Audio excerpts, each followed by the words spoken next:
What's going on YouTube?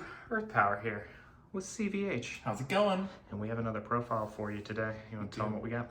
Yeah, so this is another one of our decks in the Channel Earth Power 2023 bracket tournament. And today we have Light, Water, Dark, Nature, ManaBurn control. Or just ManaBurn, whatever you want to call it. But basically, it's a 4-color control deck that centers around sort of winning the game with Fortress Shell and Miraculous Plague.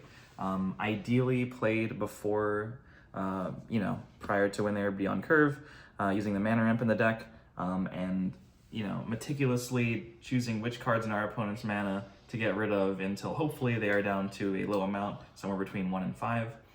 At which point you'll notice this deck doesn't really have what you would call a win condition. We just sort of start attacking with our reasonable board, maybe consisting of like a Bronze Arm Tribe, Phal, and a Fortress Shell, and if they have 3 or 4 mana, the theory is that you break a few shields, and there really isn't any counterplay they can do, because all of the good removal in this game costs a little bit more than that, and they can't really play their own threats at that point in the game.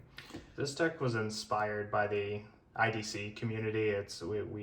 We pulled a lot of information from that Discord group. And this deck saw a lot of play in their, I guess, top contenders from some of their tournaments that they run. They track all the decks that tend to finish well. And this deck was up there in their top, I think, 5 decks that guys are playing over there. That being said, in our 40-card format with Clamp limited to 1, Corile at 1, Swap at 2, we had to make some changes as we, kind of built this deck down. They talked about it, and shout outs to the guys over at Channel the Gauntlet, which I'll link in the description below so you guys can hear their explanation of this deck. They talk about how this deck can kind of draw itself out. So what we did was just kind of limit some of the drawing potential of this deck. Because it's at 40, it should hopefully in a sense be more consistent, just in theory, but yeah, interested to see how this kind of works out and finding the right attack points as we... Yeah, we haven't tested it, but I mean, we can't dirtle forever, but assuming that, we start the game with a 30-card deck after we draw and everything, we have about 15 turns if we're drawing an average 1 extra card or milling 1 in our mana per turn. So, at a certain point, we hope to get our opponent's mana down early between the turns of like 6 and 9 and then start attacking, and hopefully that's too much pressure. And we have some reasonable lines against control with the ramp into Lost Soul. Hopefully enough card draw to see that consistently.